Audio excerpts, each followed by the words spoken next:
Welcome back, folks. It's another great day here on Valliant Renegade. Make sure you hit that like, hit that subscribe, hit that notification bell. Share this sucker out on the social medias. And do leave a comment before you head out today. Because this is where Hollywood comes to get put through the business and financial lens of reality.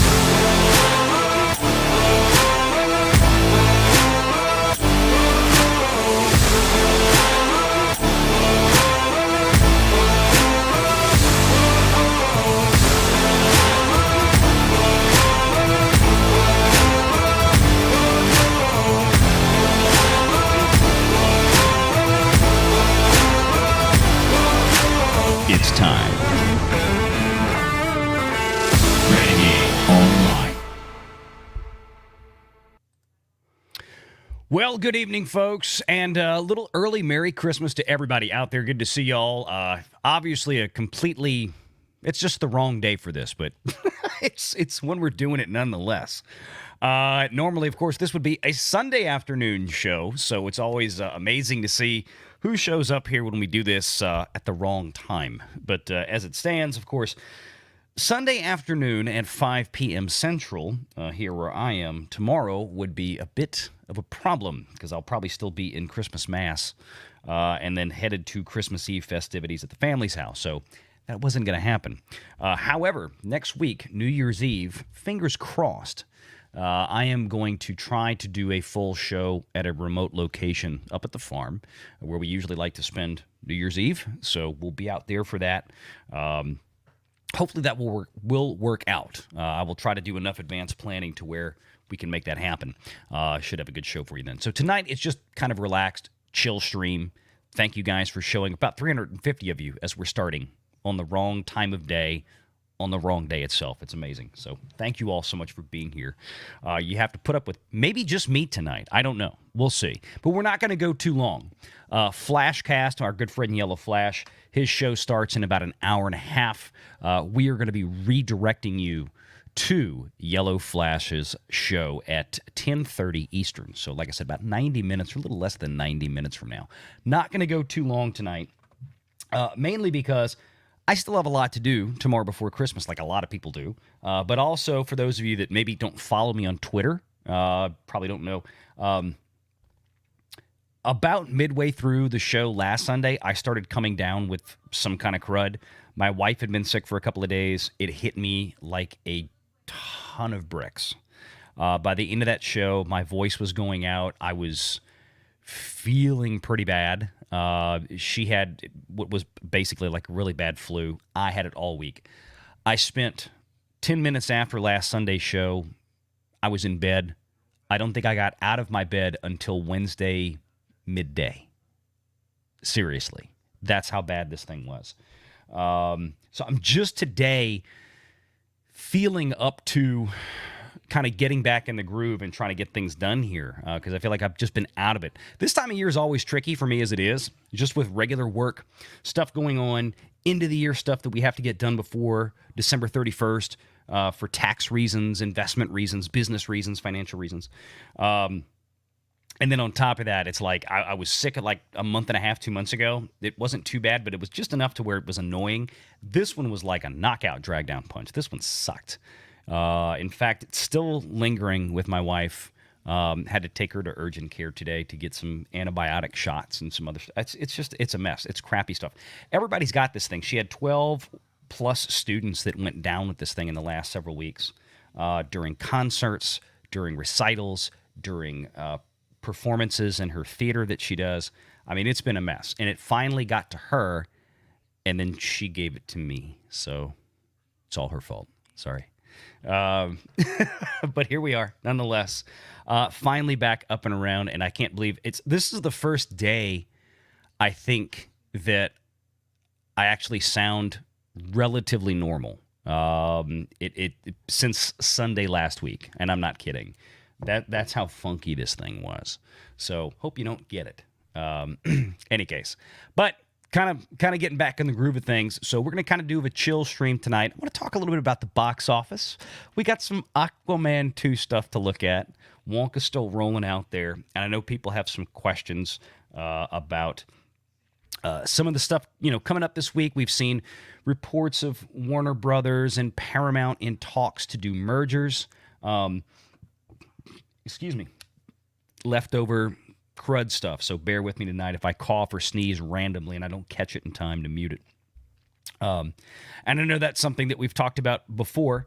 Tom Connors over at Midnight's Edge, he thought that they could be getting into something, and hey, here we are. They're doing it. Now, I don't know if it's going to go anywhere. That's the thing. Even if both boards and all the stockholders agree that that could happen, or that they would want that to happen, it still has to go through regulatory scrutiny, and that's where I think it's going to have some serious resistance. And not many people on Wall Street seem terribly enamored by the idea of Paramount and Warner Brothers merging at this point in time. I read the financial trades. I pay more attention to what the financial people are saying about stuff like this than I do the Hollywood people, because the financial people are the one that frankly matter when it comes to this stuff.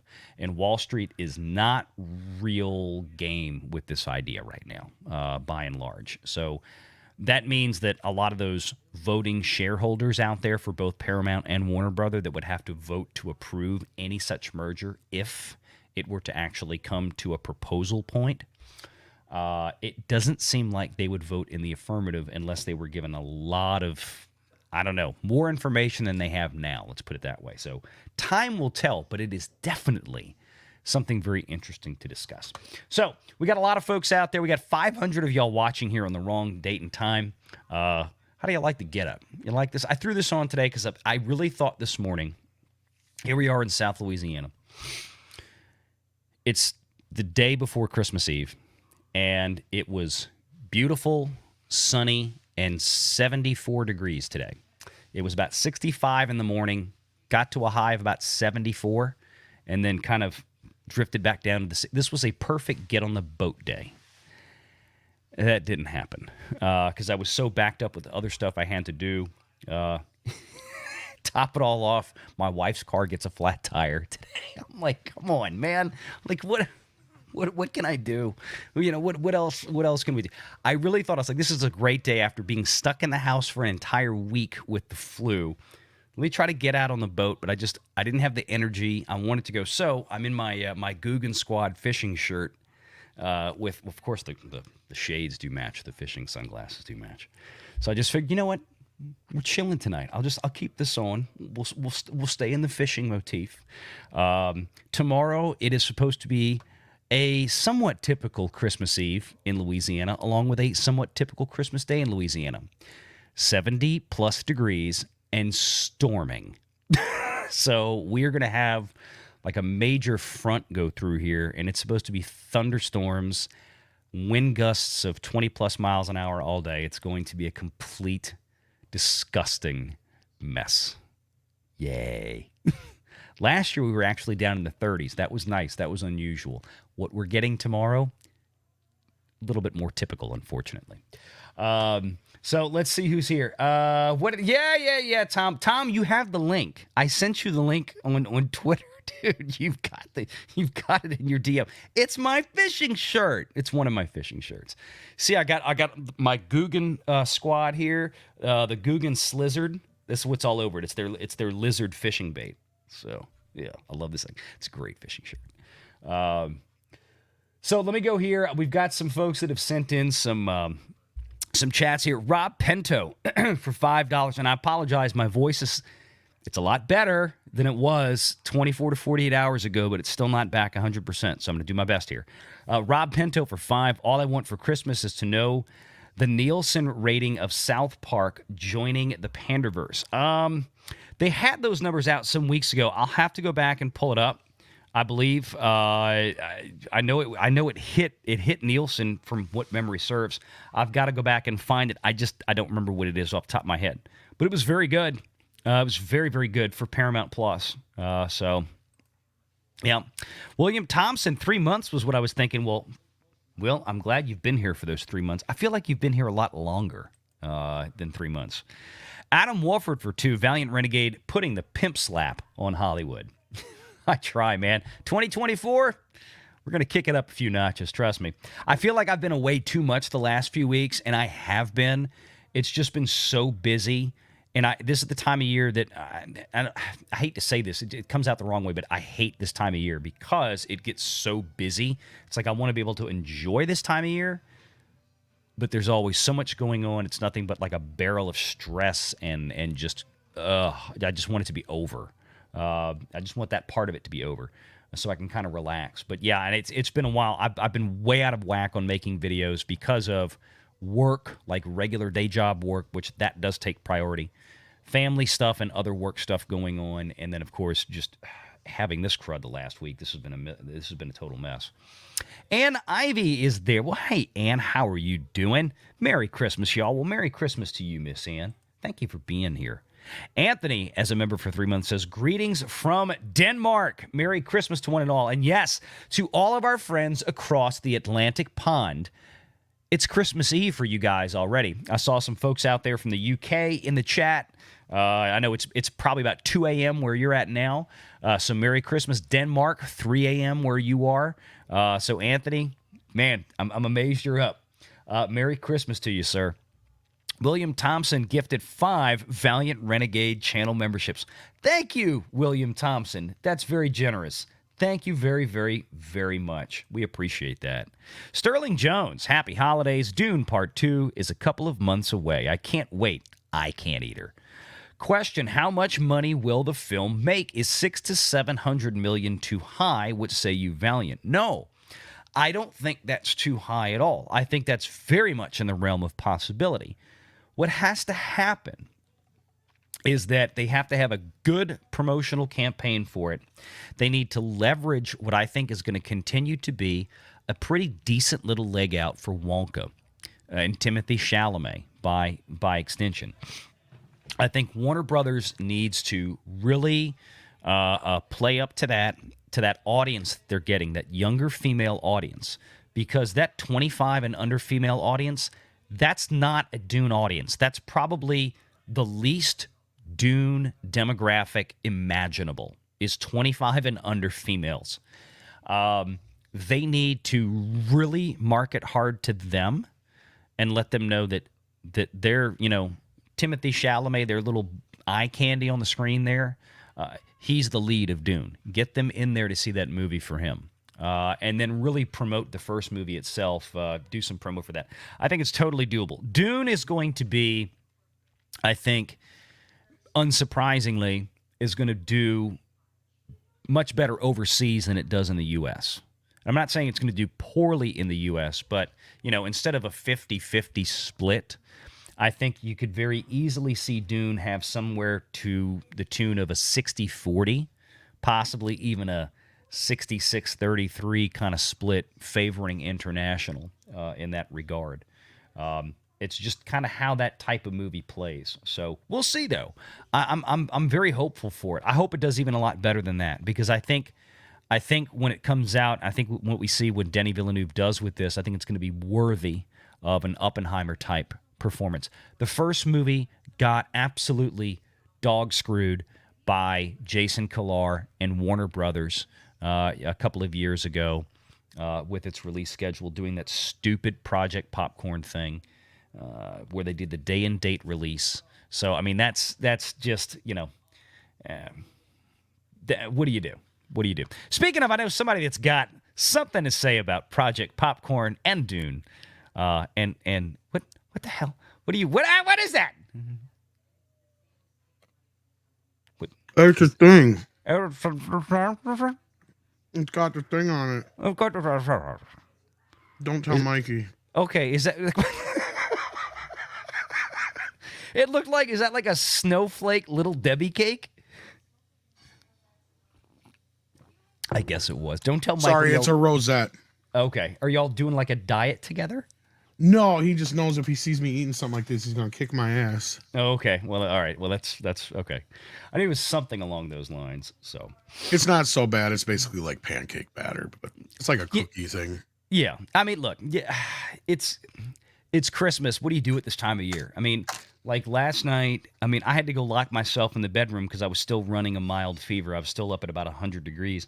My wife had 20 people in the house, all friends from her music school, and they were doing her annual Christmas cookie and gingerbread house making and decorating party. So, I mean, it's like this time of year, it's like you eat crap. I mean, it's like Yeah, I made feel, turkey today and all that stuff. Yeah. I feel good because I'm like, I actually feel like I've lost a lot of weight, or not a lot, but I mean, I feel like I've lost weight in the last week because I've literally done nothing but lie in bed and sweat, Sick and die from days. being. Yes, and like I've eaten nothing. I started thinking about in the past week how much I've eaten, and I made a list almost on one hand. I had like maybe 2 peanut butter sandwiches. I think one day I got a Big Mac at McDonald's, and then half a thing of mac and cheese and not much else. I mean, it's like I ate almost nothing this whole week because I just physically couldn't. I didn't have an appetite. I felt horrible. So I'm like, well, hope maybe this will be like a good restart for me coming into. I mean, I won't. I don't even know how much I'm going to eat tomorrow at Christmas Eve, honestly, because I'm like, I have not had an appetite for crap in since last Saturday. Well, I mean, there's a plus. You won't gain a bunch of extra poundage this year. I guess, yeah. I mean, maybe that's the saving grace of it all. Thoughts on Dune? What you might be thinking box office wise? This is going to be a wild card because I think the first one did actually surprisingly well. That's what we were during just the talking pandemic. Yeah. And same thing with Kong. Yep. So you could do 600-700. I could see that because it did 400 worldwide during the pandemic. The first one did so. And with the day and date Project Popcorn, that's what we were saying. It's like when he was asking 600 to 700 million too high, and I said no, that should be reasonably doable with no day and date. And what we were talking about was if Warner Brothers if they're smart and they realize that okay, we had a significant portion of the audience for Wonka, as one should expect, women under 25. Women under 25 are the least Dune audience possible. If they can parlay that, oh my God, Timothée Chalamet, he's so cute thing, if they can get that same audience to show up, hey, go see him again in Dune. Yes, I mean, I think it's doable. I think it's all depends. If they did a whole TikTok marketing campaign for Dune to that demographic with nothing but like shots of Timothée Chalamet, it would work. It'd work. Yeah, he's real big on social media. Mm-hmm. And I've been telling, like, I'm not so surprised by Wonka. I mean, I'm sure most of its success has to do with him and a lot less to do with anything else. Yeah, well, yeah, nobody asked for another Roald Dahl remake, right? I mean, they didn't. But it worked because they put the right guy in it, and I think it could keep legging. It's going to be interesting to see how it works, but don't have much for competition, yeah. No, and this weekend's kind of sucky again because, like I mentioned, the last video I did Sunday last week on Wonka, as a matter of fact, one of the things I brought up was this second weekend is a big telltale sign, but for the fact, and it sucks, that Christmas Eve lands on a Sunday. So you have one of the best days of the week for box office that is also coinciding, just like we've had a number of times in the last couple of years, with about the worst day for theaters on a calendar year is Christmas Eve. Nobody goes to a theater Christmas Eve. When Spider-Man No Way Home did $19 million on Christmas Eve, which was a Friday, the year it came out, I guess 2021, whenever Spider-Man No Way Home came out.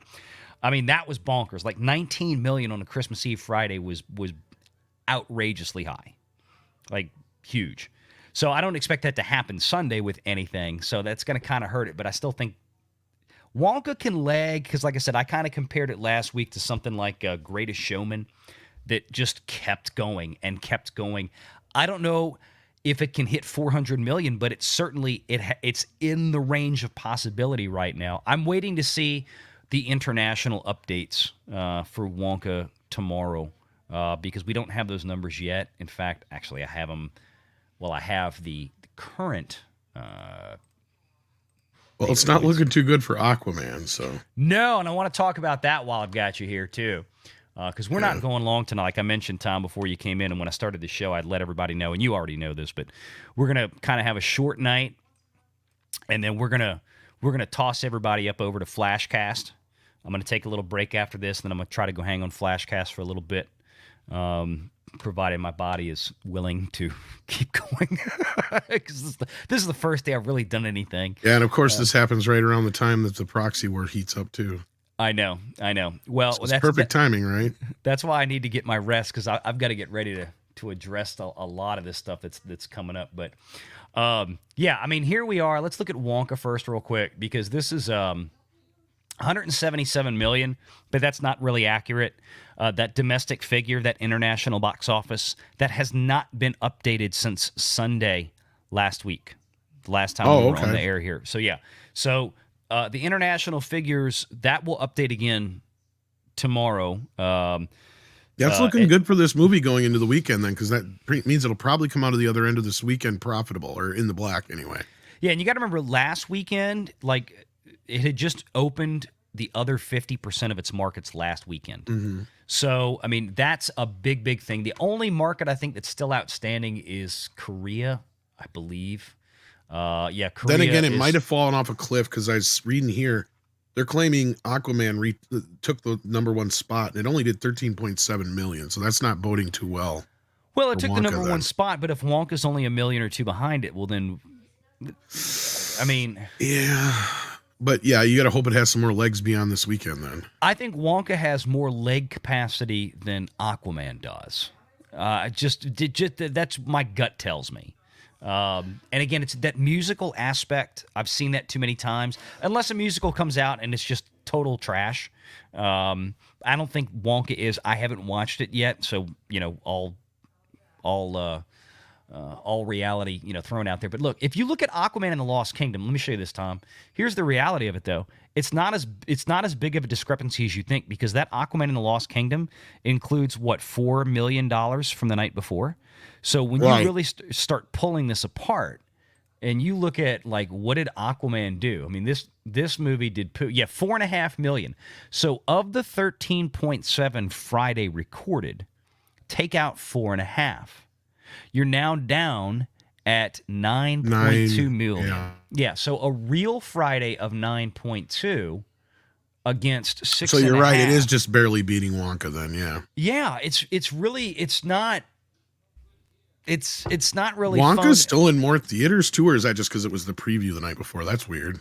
No, it's actually still on more screens. I mean, and that's what's scary, is that you got Aquaman on 3,700. I don't think that...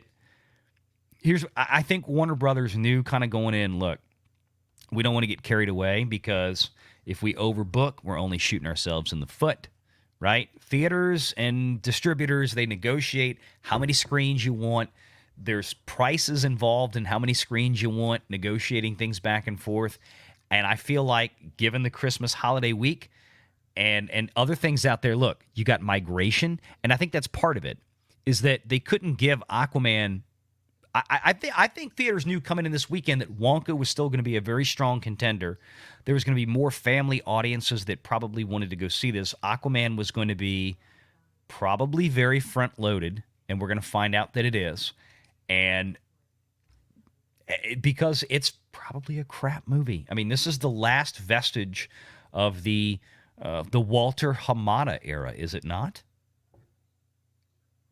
Yeah, I'm not 100% sure on that, if this one is one that he greenlit or if Zaslav did, but we're getting to that point where, yeah, we're going to be switching over here. Well, Aquaman and the Lost Kingdom, I mean, that was mostly done. Well, that was definitely Hamada, yeah. Yeah, I was about to say. I'm talking, I thought you meant Wonka. I'm not sure on that one. Oh, no. I'm sorry. Aquaman, no. Yeah. Walter Hamada, DC. Aquaman was definitely... Yeah, Aquaman was shot back in 1983. Pretty much, yeah. And I mean, they had to do reshoots, just like they tried to do with The Flash, that didn't work out, and I don't think it's going to work out here either. I just think that's a dead brand. It's a brand that may They're not have almost ever been alive admitting anyway. that right now with the Aquaman thing, that this is it. Yep. Even Peter Safran said, yeah, this is kind of, and this is where I was saying with some of the people that are, because the funny thing is not to dig in any knives out, but Mm-hmm. you know, with some of the Snyder crowd boycotting this movie.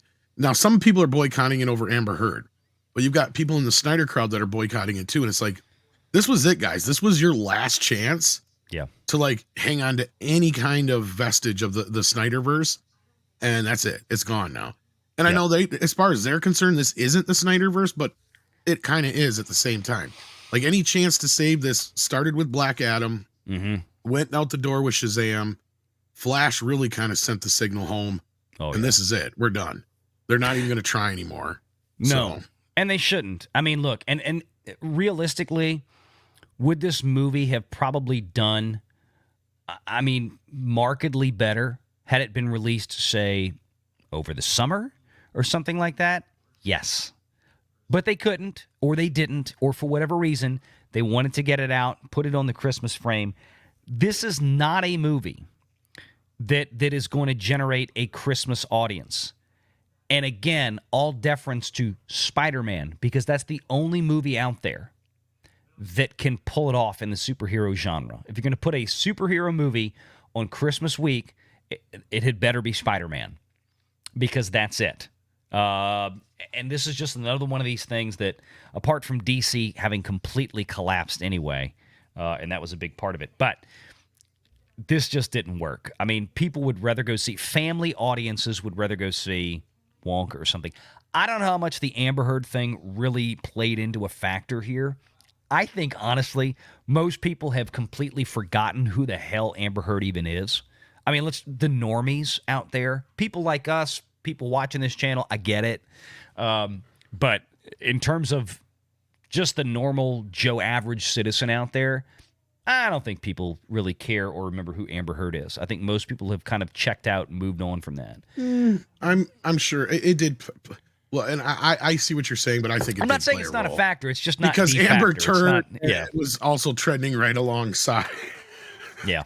Side cancel Aquaman and all that stuff. So yeah. Well, but again, you got a lot of normies out there that they're not on Twitter and they're not following trend lines on social media. They're not. But and this is what I was saying with like Flash, like because a lot of people said, well, do you think that Ezra Miller had anything to do with Flash? I said, yeah, I think it had a little bit more than we anticipated it would.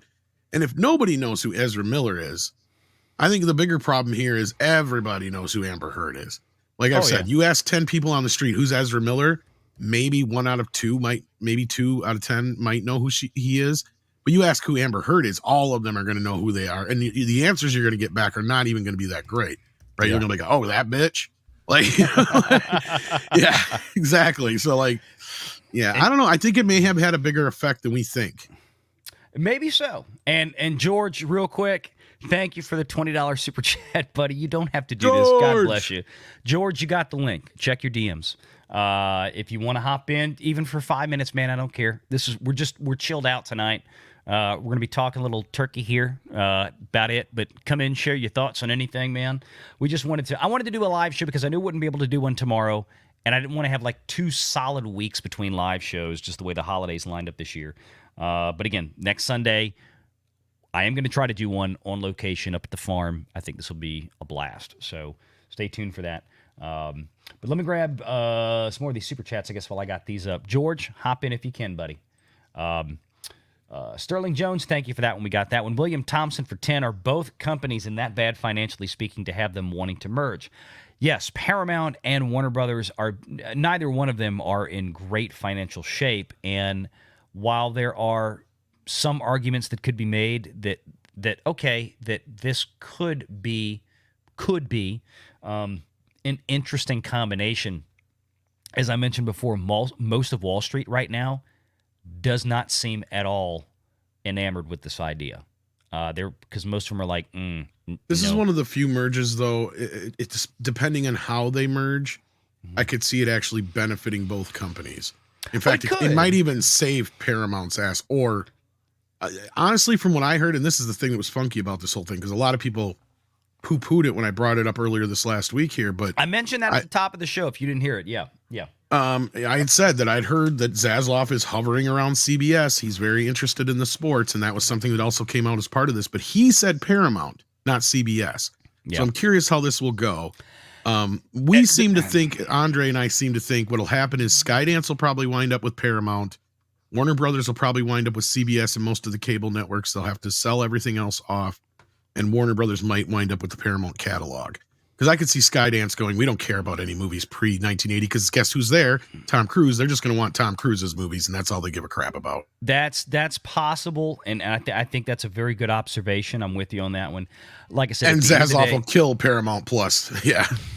I think it all comes down to, no matter what the agreement is, it's got to get through regulatory scrutiny. Now, if they break off the actual CBS broadcast and the linear broadcast, because that's the other thing, and I'm glad you brought that up. That was the other thing that I said. I don't think there's, to me, this is the problem that I have, is that if I'm the FCC or the FTC or I can't remember what the EU board is called, but the European Union Consumer Affairs Regulatory Body, whatever the hell that is.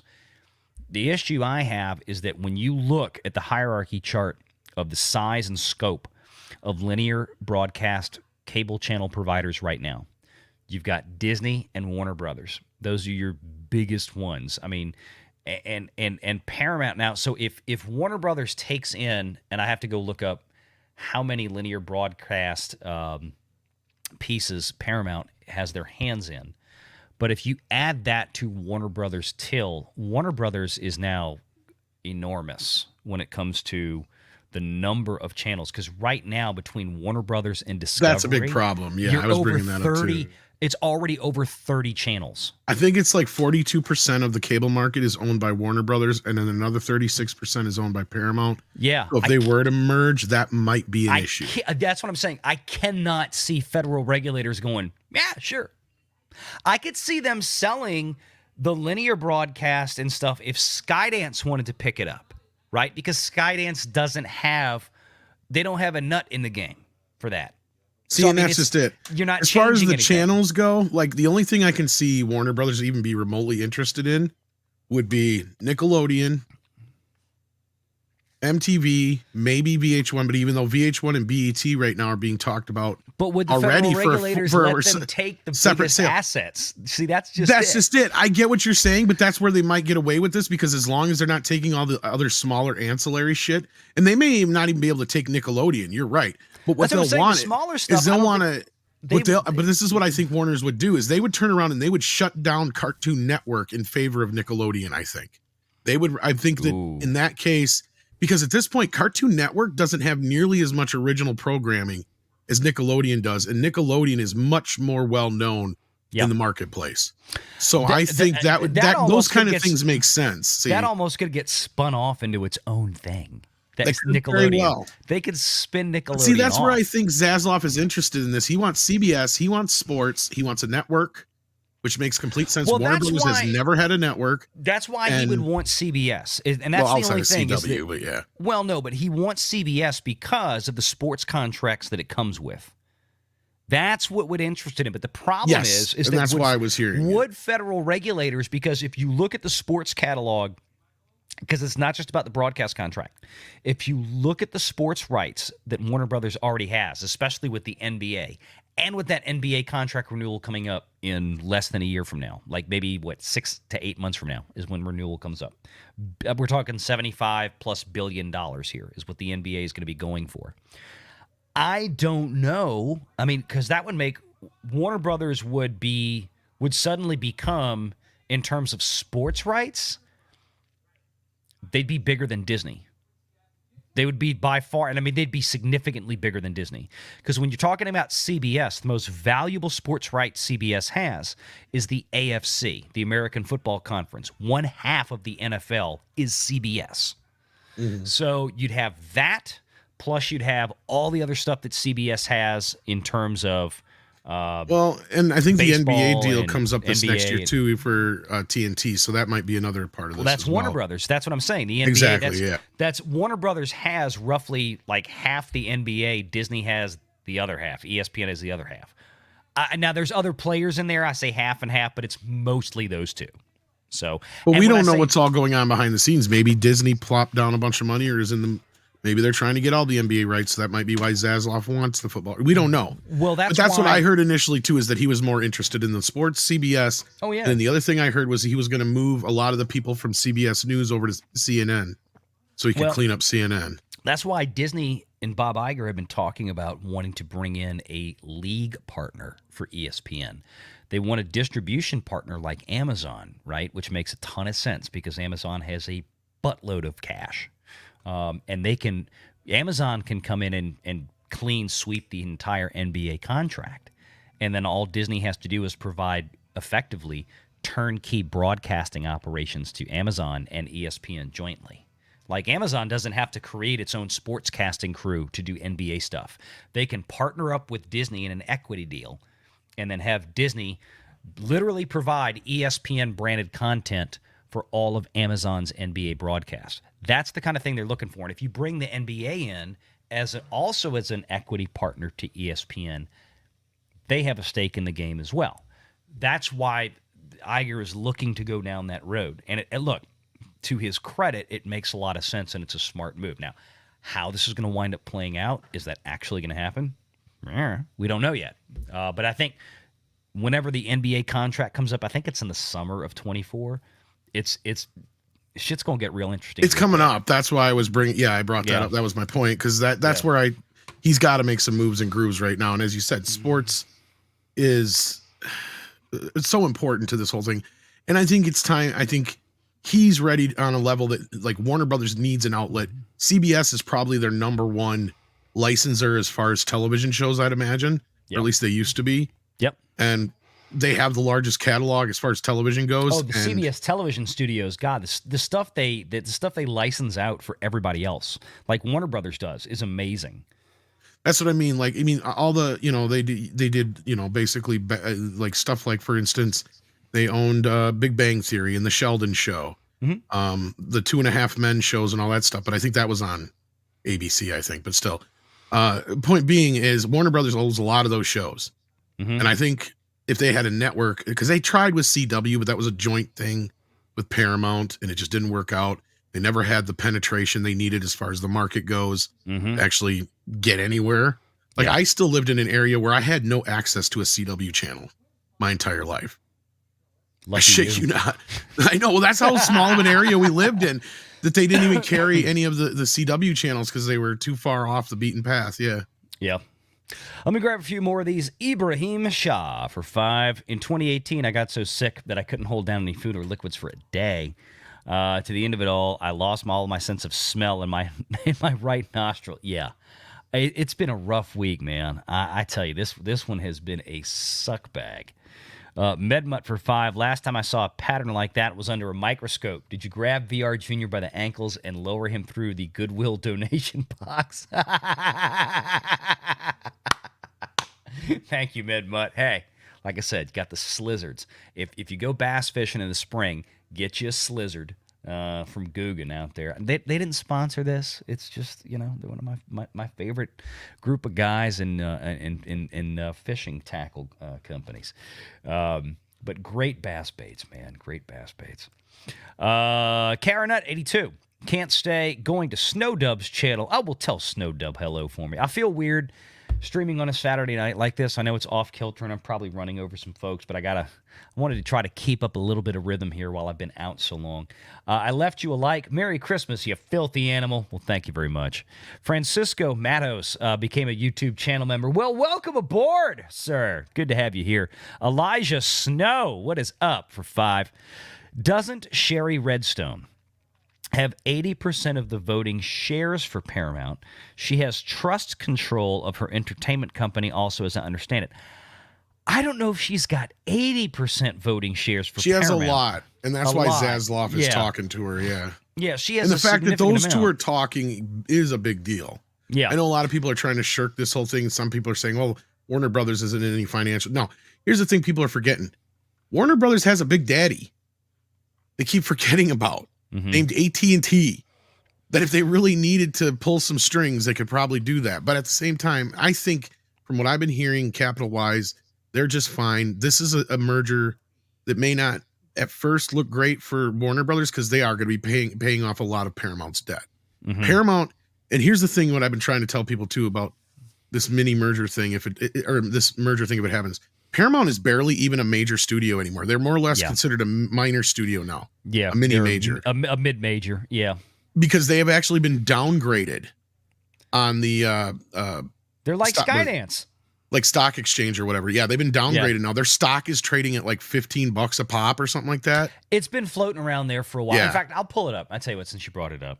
So they're barely even on, like, like people are trying to make Warner Brothers out like they're in some rough shape. I'm not going to say I haven't been sitting on Paramount stock. Well, you might get lucky here if this works out for you.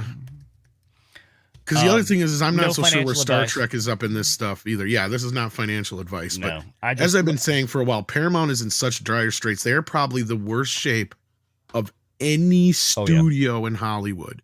Well, people talk about all the others, but these guys they're at 15 exactly. Yeah.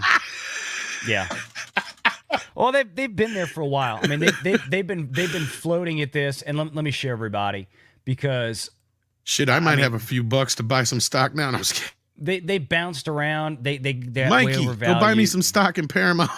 But let me show you. I mean, if you go back here just to 20, I mean, look, back in 2021. $64. I mean, and it's been a downward slide since then. So, I mean, this is one of these things. Y'all have heard me talk about this. Paramount is one of these companies that is sitting out there, and they have been for some time, the last couple of years. Basically, ever since Tom, like y'all were talking about this on Midnight's Edge, when they rebranded and they went from Viacom. And then they changed CBS. They even went so far as to change their ticker symbol on the NASDAQ to PARA. It was VIAC. It was Viacom. One of the biggest companies ever. Yeah, it's now in the entertainment industry. Yeah, it's now PARA, and the reason they did this was for marketing. They wanted people to recognize Paramount because more people recognize Paramount than Viacom. So they changed the ticker to PARA, right? What, a year, 2 years ago now, whatever it was. And ever since then, I've been saying they've just been sitting around waiting for somebody to come along and buy them, be it an Apple or an Amazon. Now, Amazon went out and got MGM, so they're probably not going to be able to pick up Paramount. But Apple is still out there, or you've got this stuff going on with Warner Brothers.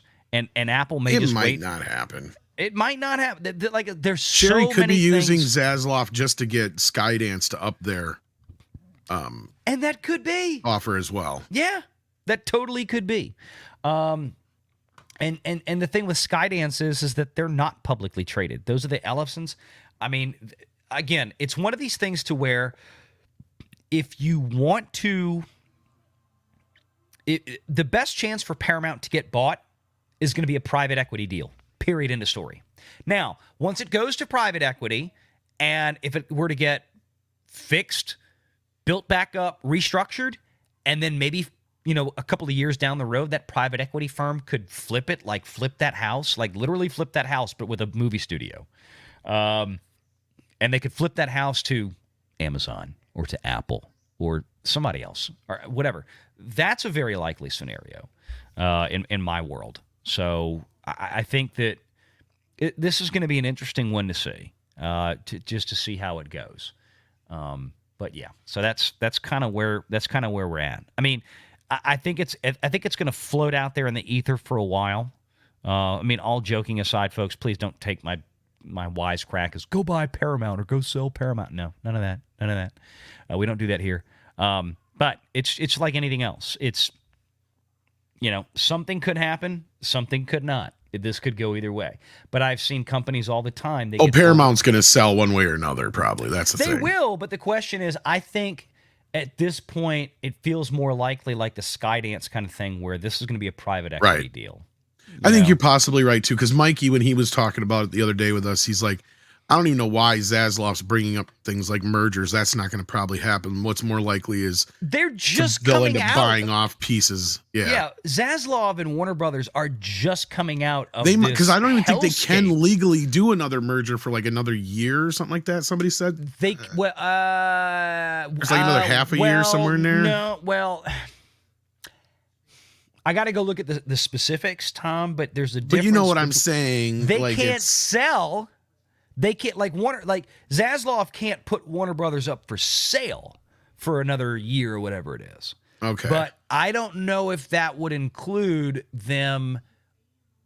You know, I don't know if that would be necessarily inclusive of an M&A, a merger and acquisition. Okay. So I mean, like if they and Paramount were to merge or they were to bring in a piece of Paramount, I don't think that necessarily would be precluded from happening. But if they were to say, hey, you know, Amazon's come in and offered us $30 billion. Well, you can't.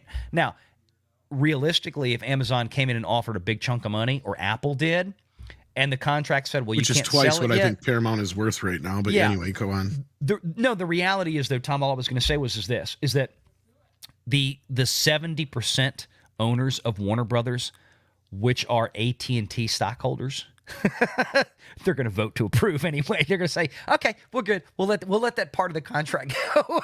You know, if the offers, this just happened with U.S. Steel. U.S. Steel was getting one of the oldest companies in America. They just got a big offer from a Japanese outfit, and they took it. Right? It looks like they're accepting it. But they were getting offers for $35 or what amounted to like $35 a share for U.S. Steel for months on end. They refused them all, and then all of a sudden, Monday this week, I think it was Nippon or who was it came in? A big Japanese outfit came in and offered them the equivalent of almost $50 a share. So that happens, and of course they accepted at that point. U.S. Steel's stock price exploded like 40% in one day. For that. That's the kind of thing that could happen to a Paramount or a Warner Brothers if something like that were to come along in theory, but it's got to actually happen, right? So we'll see. Yeah. I mean, just from my understanding of the situation, though, and this is not financial or anything. I'm not even remotely in that region of, you know, that's not even my domain. But like, I would see them probably, like we already kind of brought this up, but they would probably have a bigger problem with the cable channels than getting their hands on Paramount or CBS at this point. I think those two are the bigger possibility. The problem will lie in their monopoly over these cable channels. I think it's going to be the bigger problem here. But we'll have to see how it pans out. Yeah, that's just it. It may not even be them. It could be Skydance. So like I said, I think private equity is probably more likely at this point. Frank Hammett. Frank's here. Merry Christmas, all. Everyone, check just had to resubscribe again. Oh, well, thank you. Make sure you are subscribed to the channel. Make sure you've hit the like button, too, and share it out. We appreciate you. Some of that is probably on me, like I said, because I haven't been posting videos in the last 30 days or so, anywhere near my usual rhythm, just because of just everything I've had going on. So hopefully after the first of the year, going to get right back in the groove like we were. And then we'll have our 3-year anniversary party show somewhere around February 1st. Or it might have to be a little bit after, because that last weekend in January, right around then, I'll tell y'all now, I should be, all planning as it is right now, I should be down in Orlando around that time, hopefully visiting with all the Geeks and Gamers folks down there, and Jay and Lorena and some other friends down that way, because my daughter is going to be down there at Wide World of Sports for ESPN's the UDA competition. She went last year. I didn't get to go with her, so I'm trying to go with her this year to go down there to Orlando, go hang out for a little bit around that time. So I'll keep you guys posted. Jeremy Turner. Great to see you back on your feet. Merry Christmas and have a great one with your family. Well, same to you, Jeremy. God bless you, sir. Have a Merry Christmas. Cranberry Crunch for 10 Canadian. Thank you for all the analysis and Merry Christmas. Well, Cranberry Crunch, that's a new name for sure. I remember that one. Good to see you here. Thank you for the super chat. God bless you, sir. Michelle C. for $10. Whenever you say it's going to be a short stream, I cringe because it usually means we'll be over 3 hours. Merry Christmas. No, I don't know if I've ever said. Usually, the only time I say it'll be a short show is if we're doing a member stream. I know my live shows on Sundays now are going to be 3 hours. It's just impossible to get out of it before then because mostly you guys in the chat are so freaking generous, and we got to get to all those super chats. No, tonight we are boogieing out here in about looks like about maybe 40 to 45 minutes. We're going to get you over to Flash's show. We're not going to run over Flash's show tonight, and I just don't have the energy to go that long. Otto, member for 3 months. Ho, ho, ho. Got to do it in Alan Rickman's voice. Now I have a machine gun too. Ho, ho, ho, ho. Be watching that tomorrow. Packing Protons, what's up, buddy? Gifted 5 Valiant Renegade channel memberships. Thank you, sir. And Alan Copeland, Merry Christmas, Happy New Year's. God bless everyone from Arkansas. Well, God bless to you and your family out there in Arkansas, and I love that Cubs logo. My business partner, huge Cubs fan. He's actually looking at buying a condo in Wrigleyville right now. So, that's his. He wants to retire up there. So I keep telling him, go on, man, go. He's been scoping out condos up there for years. So he's gonna do it. He's gonna wind up buying a condo in Wrigleyville, and that's gonna be the end of his ass. Scorpid Black Dragon for 2. Marvel What If series is looking very, very good. I didn't really watch the first season. I couldn't tell you. I have not watched a Marvel series on Disney Plus since Loki. And that's why I stopped. It's like, WandaVision was okay. All right. It started out great, and then it kind of fell apart at the end. Falcon and the Winter Soldier was offensive beyond belief and was terrible. And then Loki literally just put me to sleep, and I gave up. Jan Monroe for 5. Merry Christmas. Well, Merry Christmas to you. And Jen, my God, come on. Oh, my God, you guys. Jen gifted 10 Valiant Renegade channel memberships. That's a $50 super chat. Thank you, Jen. You're always so generous. God bless you. You didn't have to do that. We're just kind of chilling out here tonight, but love you. Thank you. Appreciate that. That's amazing. Joseph Trevor Frost from the 199. Tom, if Warner Brothers and Paramount were to definitely merge, any chance we would see a live-action Batman meets Teenage Mutant Ninja Turtles movie? Merry Christmas. Yes, I like your answer. Yes. Yes. How badass would that be? Batman. Considering they throw that sucker in with that. But they would the screw it movies up. Now. Maybe now, but I mean, I think the odds Seth are really Rogen good. Movie. That's what would scare me. Like, I think Paramount would get somebody else besides Seth Rogen, or I mean, Warner Brothers would get somebody else besides Seth Rogen. But yeah, they'd have Seth Rogen be Bruce Wayne. Honestly, I think that they're smart, since they still own the original 3 movies. They would turn around and do a Last Ronin movie with like Robbie Rist coming in and whatnot, doing voices and everything. Basically a sequel to the original movies. Get what you can of the cast back of who's surviving. I'm not going to say too much about Last Ronin for those who aren't aware of it, but it's been out long enough now. If you don't know, then tough shit. But yeah. I think that would be a good possibility too. I definitely think they would go that route, but Paramount has never known what to do with the Ninja Turtles. No, they have not. And they still don't know what to do with them. That much has become clear. Frozen Nuggets, what's up, buddy? Member for 5 months. In your opinion, is Spider-Man No Way Home a Christmas movie?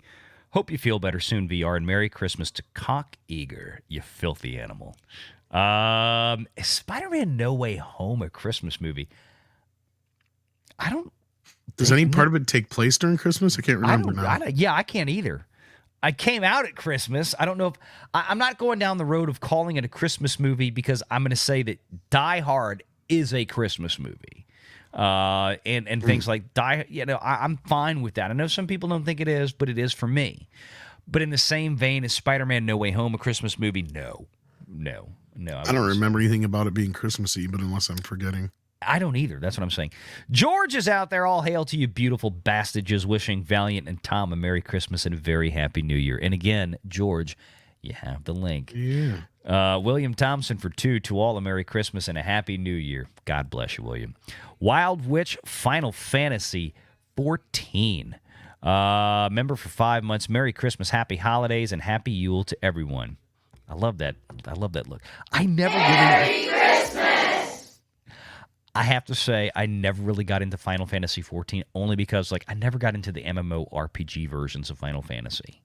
I've played every other single one since 1987 when the first one came out. I still have all the original copies. Boxes, instruction manuals, everything, even back to the first one. Even Chrono Trigger, Chrono Cross, Secret of Mana, all the other stuff they did. But I had a lot of friends that loved Final Fantasy XIV. I just never really got into it because of that. Dave Chandler for $20, just ducking in here to say a quick Merry Christmas to VR and to everyone in the chat and on the panel. Spending the past year with this community has been a privilege. Thank you, VR, and thank you to everyone on here. God bless. Well, thank you, Dave Chandler. It's been a privilege to have you here each and every week as a member of this community and participating in the chat and being so supportive. We thank you. William Thompson for to all, Merry Christmas and a Happy New Year. Thank you, William Thompson. And Wild Witch again. Wait, I must have gone backwards on this. Something got duplicated. I'm sorry. I see what's going on here. Hang on a second. Gosh, dog it. It's his first day as a YouTuber. It is. John Gibson for $25. Merry Christmas to all.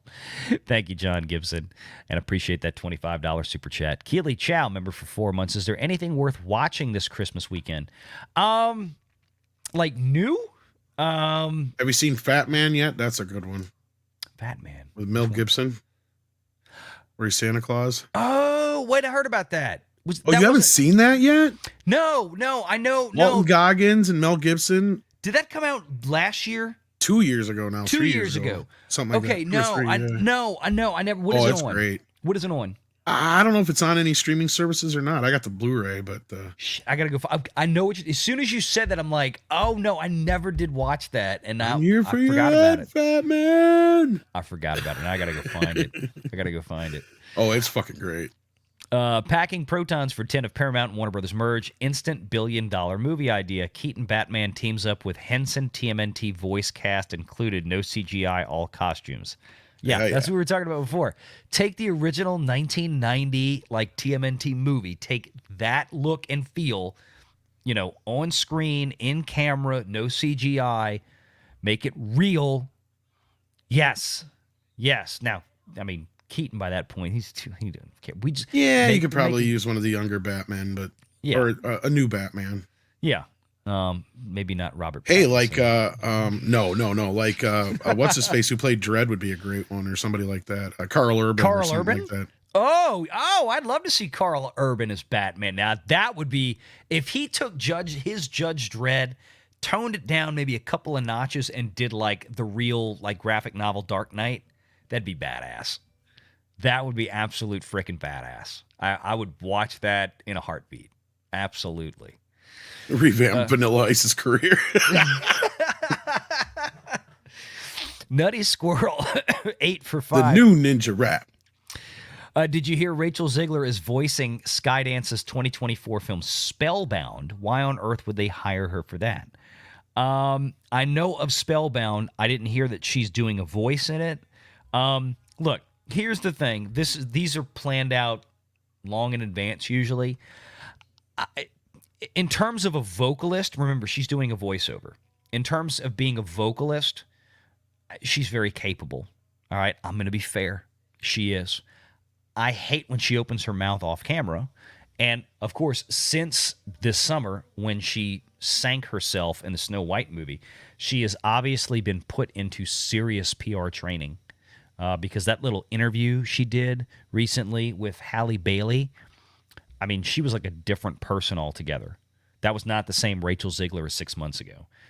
She was put in a STFU class, and she was taught how to speak because none of that bitchitude came out again. Now that being said, like I said, she's perfectly capable in terms of being a vocalist, and this is speaking as somebody who's been married to a professional vocal teacher for 20-something years. Or at least been together for 20, it'll be 20 years together, or 20 years married this coming summer. But, I get it. You want to hire, number one, a name, and B, somebody who can be that character for whatever it is. I don't know anything about the movie, so we'll see. But hey, it'll be what it'll be. She won't be on camera, though. And most people won't even recognize. Again, remember the target audience for this? Kids. They don't know who Rachel Ziegler is. All they're listening to is a character's voice. Most people go see these movies. They don't even know who's doing the vocals. Scorpid Black Dragon for 2. Y'all ain't Cajun if y'all ain't using crawdads. Richard Martin, member for a month. VR, thanks for all the great entertainment you give us. Wishing you and your guest and the chat a Merry Christmas. Oh, and Mike is definitely a YouTuber. Well, that's on you. I'm not going to tell him that. I like Mike and Mike likes me, so I'm not going to piss him off on Christmas. So Scott Westbrook for 5 sends in a super sticker. And, I forgot to actually pull up the public stream side here. I guess I should to go see what that super sticker was. Bear with me 1 second, Scott Westbrook. Why isn't my thing showing up here? Yeah, that's kind of a pain in the butt. And y'all can hear. I just make up what they are if I can't see them. My voice is going out. And this is what I was saying. I was like, I knew I wasn't going to be able to go that long tonight. Let's say that this is Cecil, and he's waving hello while whipping his like a helicopter. Scott Westbrook with the Keep It Up pair. That was close. We'll have to get Cecil on this show one day. That would be a trip. That was pretty close. Yeah, no, that was. I mean, you do a pretty good Cecil. I gotta tell you. No, I was talking about the pair being. Oh, that too. Yeah. Hello. Wait, let me. While I'm in here, and I forgot to open this up earlier. But that's what I was saying is y'all can hear my voice already. We're an hour into the show, and my voice is. I'm already feeling tired, and my voice is already sounding tired. I'm telling you, this week ripped me up. This is why I knew it was like, there's no way I'm doing like a full-blown show. I need probably another several days of rest, and I'm gonna be going like 1,000 miles an hour this coming week, just trying to get everything done before the 31st, because obviously that's an IRS tax deadline for people in my business when you have to go ahead and pile up your capital gains and capital losses, and when you're managing people's money, you got to get things done before the 31st. So I got some catching up to do here to take care of business. So let's see. Talking and drawing with Show. What's up, Shane? Oh, dude, you don't have to do that. Shane, thank you for the $20 super chat, buddy. Merry Christmas, says Shane. Thank you, Shane. Like to pick on one a little bit last week or 2 weeks ago when I was hopping by the Baller Show on Friday night with him and Mandy, having a good time. I love how Shane does all the shows now. He's got like the baby filter on the whole time he's on camera. It's priceless. So thank you, Shane. Man, you didn't have to do that. We'll have to catch up soon here. William Thompson for 5. I can see a day when all the sports will be on streaming services that you have to pay for separately. Yeah, I mean, look. Look at the MLB, Major League Baseball. The MLB was really, they kind of like said, you know what? We're going to sell our own package like the NFL does, but the MLB one is even that much bigger because you think about the number of games. I mean, every baseball team plays about 100-something games a year. Every NFL team plays now 17. 17. The MLB has the MLB Network package. You buy it directly from MLB. It's not sold like NFL Sunday Ticket through Google or somebody else. You buy it straight from MLB. You pay whatever, $400 a year, whatever it is to access it. So yeah, I mean, it's getting to that point now that I think more leagues are going to eventually wind up having to go that way, because licensing these rights out exclusively to broadcasters, traditional broadcasters like Warner Brothers or Paramount or Disney, even they can't afford it. It's probably going to go more direct, and this is why Disney is looking at this point, as I'm sure many others are, including Zaslav, getting in bed with a league, like having a direct equity stake by that league to their broadcasting system, because of that, because they can see the writing on the wall, I think, very much. Jay Robert for 10. Hope you all are having a wonderful night before, right before the night before Christmas today. I like that. Thank you. And Araxis gifted 5 Valliant Renegade channel memberships. Thank you, Araxis. God bless you, sir. Weird for 5 Australian this year. You will see a rise in indie AI movies by small teams, maybe using game engines, I guess like Unreal Engine 5 or 6, whatever the hell they're on now. Yeah. Hail the rise of YouTube. Movie theaters are zombie companies. No, I don't think movie theaters are zombie companies. I wouldn't agree with you on that one, Weird. The problem with movie theaters is that they're frankly not being handed the spate of good content they really need. They're getting some good content, and when the good content goes there, we see what happens. People light it the frick up. But the problem is they're getting a lot of generic trash right now. Basically stuff that was just kind of farted out in that immediate post-COVID era. And we got to get past that. That's the biggest problem. But when good movies show up to theaters and you give people reasons to go, people drive it. This idea that COVID has still depressed theatrical turnout because people just want to sit at home is just simply not true. No, it's just a crap people don't want to see. That's what it is. That's exactly it. Because it's otherwise, the studios, not Spider-Man the No Way Home doesn't do $1.8 billion or $1.9 billion.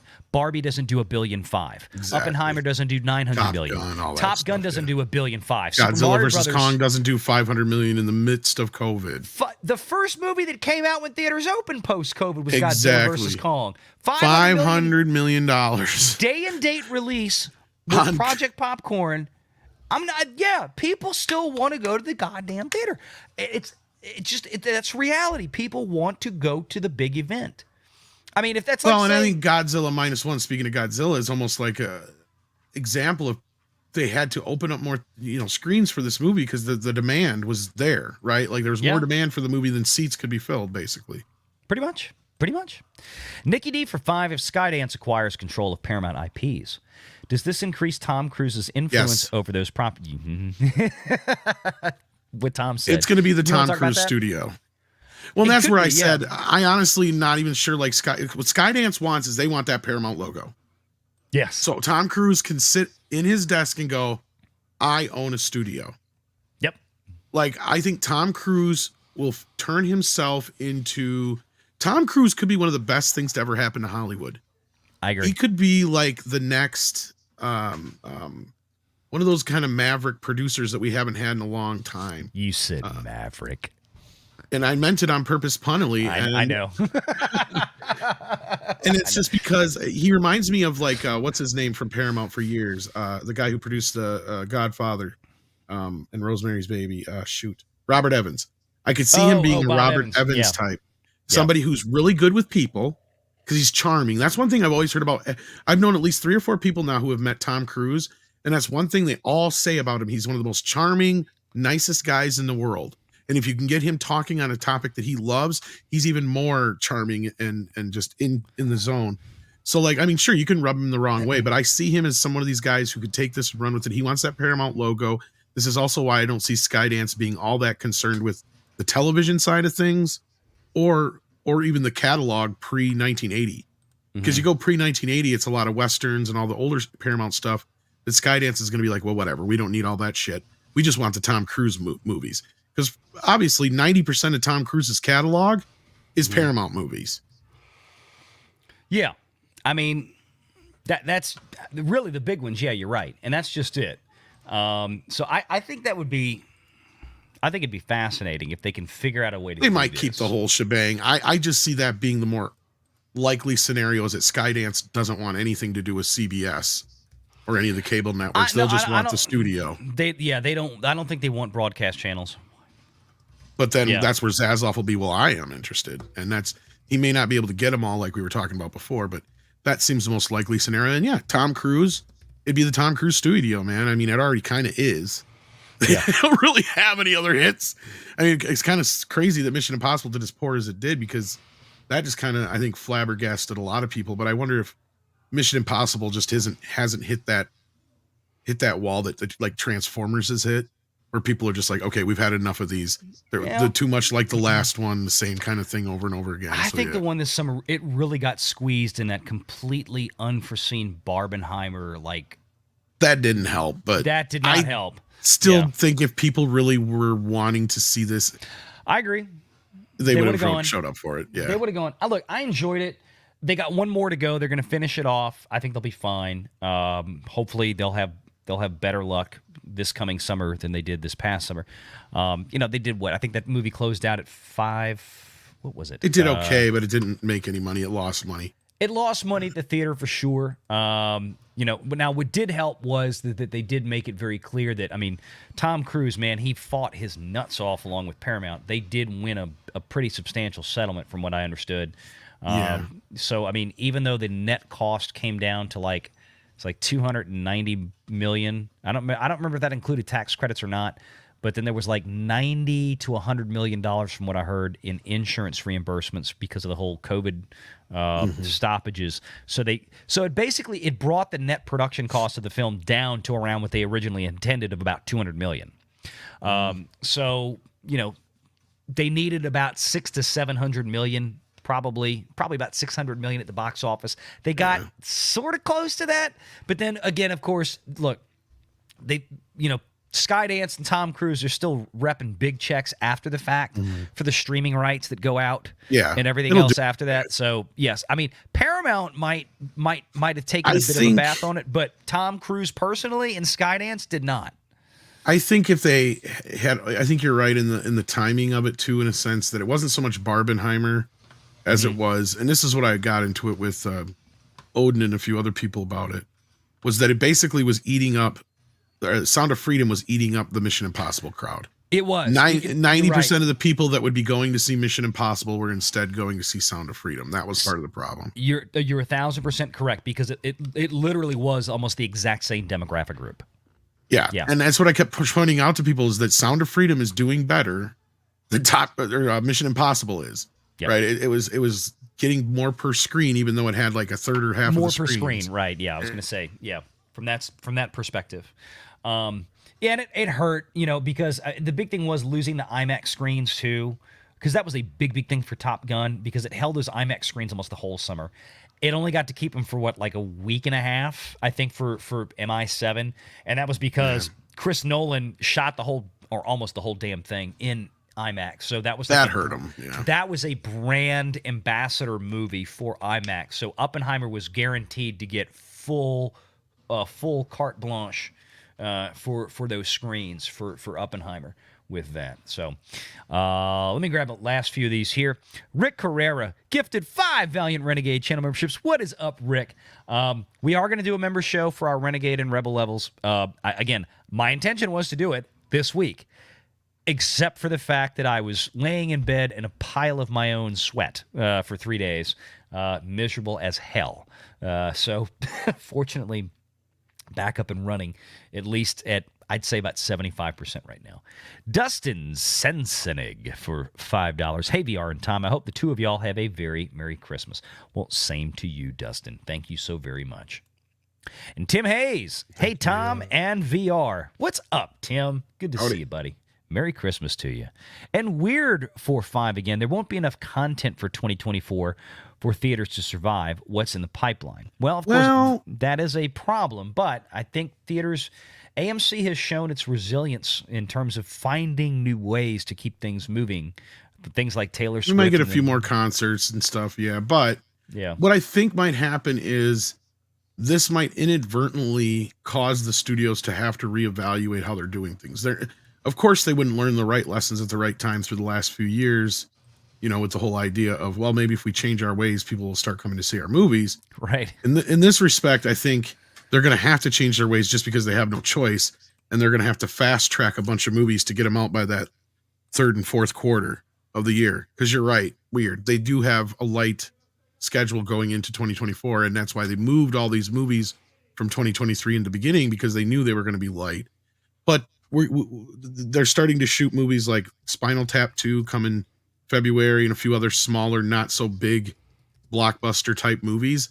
I think we may actually see a return to the smaller movie this next year. You even got movies like Highlander coming out that sure is a bigger deal, but it's not nearly going to be shot on the level of a Marvel movie, right? I don't even think the budget on that's going to be much more than 90 to 120 million tops. And that's still even probably high. they're gonna start really clamping down, and you're gonna see more Yes. studios trying to do Quick- things more efficiently. Quick films, yep. Yeah, it really will, because people love, again, Disney has bragged, like we've talked about for years, saying that we have the biggest market share, and we had this, and we had that. And it's like, well, Disney is also the only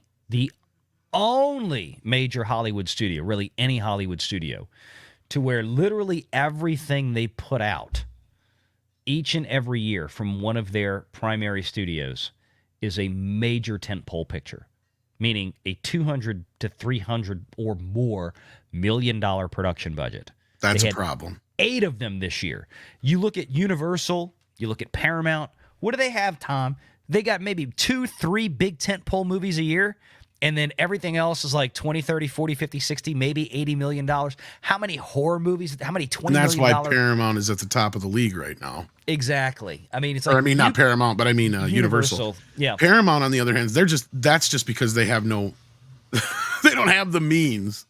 Like, honestly, and I think now that some of this stuff we're hearing, like Star Trek, for instance, I think the Tarantino project fell apart because Tarantino said no at the end of the day, because otherwise they have no money for anything. That's what I keep hearing, is they don't have the money to make half this shit. I don't think they do have the capital, and I don't know if they have access to it, at least at this point, and especially now that they put this out there. And they've been downgraded, yeah. If you're a Skydance or somebody else, and it's like, hey, I want Paramount to keep weakening and keep collapsing, because these private equity firms don't come in and buy up a company when it's hot. They come in and buy up a company when it is at its most distressed moment possible. And again, provided the company has a wealth of assets that are seriously undervalued. Paramount fits that to a T. They have a wealth of assets that are hyper undervalued right now. Things like Teenage Mutant Ninja Turtles and all this other stuff we talked about. The classic library of Paramount. They have all these assets that they're sitting on, they've done nothing with, that aren't going anywhere. They valued them. Yeah. Because they spent as much for TMNT, what I would say the company is worth right now. That's the sad part. Yeah. I mean, that's what I'm saying, is like, they know, like, right now, this is when you come buy a Paramount. It's got a lot of book value that is not reflected in the stock price. You come in right now because it's a distressed asset, and you pick it up on the cheap, and you hope that you can flip it and maybe spend 5 years flipping this company over and turning it into, instead of $15 a share, maybe by that point it's back up to being worth $50 to $60 a share. That's what you're trying to do as a private equity firm. Skydance could come in and be that private equity kind of thing, to where, I don't think it's going to be another publicly traded company that does this because of the scrutiny. It's kind of a pain in the ass. So anyway, folks, so I think we got one super chat here left. Weird for 5 again. Theater is only going to survive if indies go to the franchisee in person. People are watching their spending. Yeah, that's exactly what we're just talking about there. Weird. That's what Tom was just saying. Theaters are doing well, though, on other things, too, though. Like, they've got the concerts, like we brought up. They do a lot of revival shows. I remember the drive-in out near me had been closed for the better part of a decade. And then COVID happened. And that was the one thing that they could open and people could go to. And they actually showed a Fleetwood Mac concert and a Garth Brooks concert. And when the Garth Brooks concert showed, you would have swore Garth Brooks himself was playing outside of town here, because it was just cars upon cars stacked up on each other. You couldn't even get through the stoplights. It was so bad. It was like they were, obviously having to turn people away because they didn't have enough room, but it was just insane. It's like, so there you go. I mean, there's still events and things that people like to go to in bigger cities. They love to do like sporting events too. Oh yeah. Especially in like the bar pub kind of theaters and stuff like that. Indeed. Well, appreciate that. Thank you, Weird, and thank you to everybody out there tonight who was sending in those very, very generous super chats. Appreciate y'all. Hope everybody has a very Merry Christmas. I see people out there. Wait a minute. Now, what are you talking about? Flashcast is still at least 30 minutes from start. No, wow.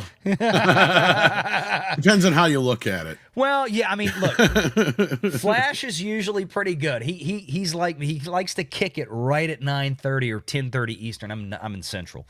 So 9:30 Central, he loves to kick it, and then he's got that I think he's got about a 10-minute, 12-minute intro that rolls. It's longer than that. It's like 15 minutes. Is it really that long? He keeps making it longer. He'll lose things sometimes, but then he'll add 2 things to it.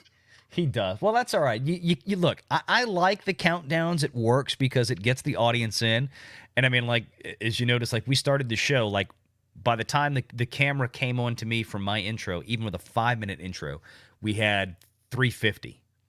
And then we got up to 950, I think, at one point was our peak tonight, which is great considering I never do shows on a Saturday night. This is such a weird freaking time to do a show for me that I really didn't know what we'd wind up with. I thought we might peak out at 350 or 500, but hey, 950, almost 1,000 of y'all tonight, which was amazing. If you haven't hit the like button yet, please do that. But we are going to send you over to Flashcast, send you over to the lobby there. We might have gotten a couple more here. Ian Leslie, excuse me. I am. Ian Leslie, mostly a lurker. Merry Christmas to all. Well, thank you very much. Appreciate you, Ian. Merry Christmas! And Psychosis 29. Member for 6 months.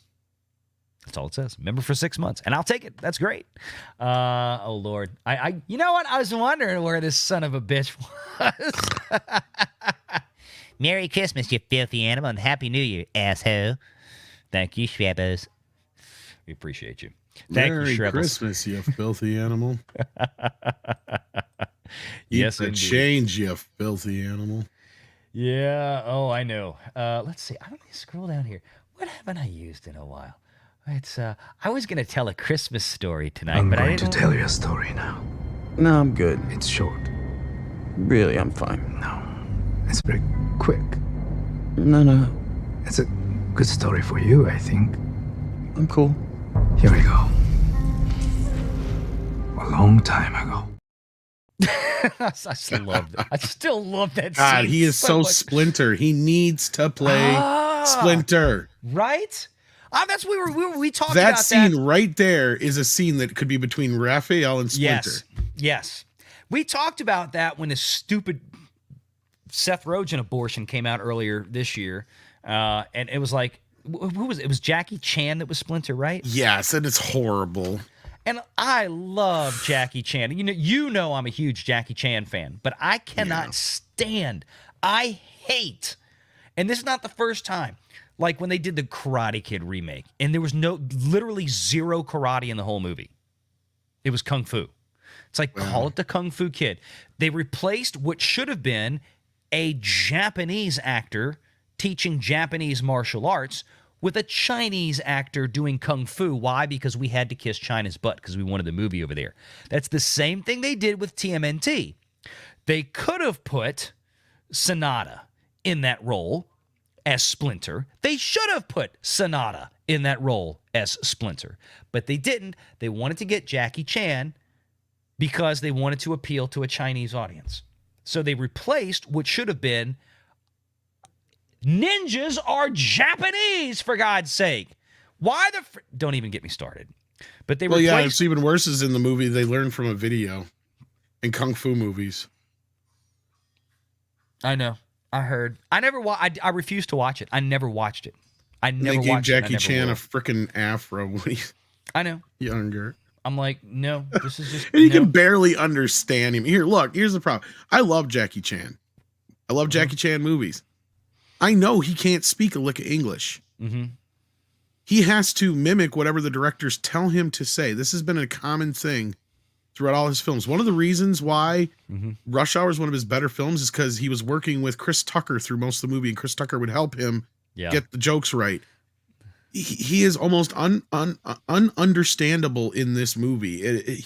He can't barely speak. Like, why do you pick somebody like that who can barely speak English to do a role like this? It makes absolutely no sense, especially when you got the guy we just saw. Sonata. You could have had Hiroyuki Sanada. It's like he is Splinter in that role. Like, it is Splinter, right? Watch him in John Wick 4. I was watching him in John Wick 4, and I'm like, there's Splinter. That's all I could think about when I was watching him in John Wick 4. Sonata. You know, it's like, it's the same thing. We haven't had a good Splinter in a while. Like, the last one we had was the 2007 animated film with Mako. That was the last good Splinter we had. Yeah, I tell So you. they had Tony Shalhoub playing him in the freaking Michael Bay. Like, what in the what? I had forgotten about the Tony Shalhoub thing. I had forgotten about that. Was almost as bad. Well, actually, that might have been worse. This is not a joke, Peter, okay? They're cutting off his penis in there. All right. I mean, this is my dad we're talking about. What are you going to name it? Huh? What are you going to name your he, she, father, mother? Knock it off! Wow, that thing was on there. Jesus. You don't remember that one? See, Family Guy was one of those I had a hard time with. I liked American Dad a little bit better. That was one of my favorite. Okay, the end of that episode. That was actually pretty good, though. That's the one where Brian sleeps with Quagmire's dad after the post-op thing, and it like this whole the episode ends with, "Hey, Quagmire, I'm your dad." It's one of the funniest endings to any Family Guy. You have to watch the whole thing. It sounds dark and crazy, but when you watch it like from start to finish, just how humorous they make it. That was just one of the best episodes they ever did. That one always cracked me up beyond belief. And that was back in the day when you could kind of make fun of the whole issue of that. So, yeah. And it was okay. So that's the kind of thing you would think would be on Flash's intro, just if you're watching Flash, just an idea there. So yeah, it's about 9:30. We're going to send you over that way, folks. So thank you all for being here. I guess one last thing before we got to go, because it was at this moment that he knew he f***ed up.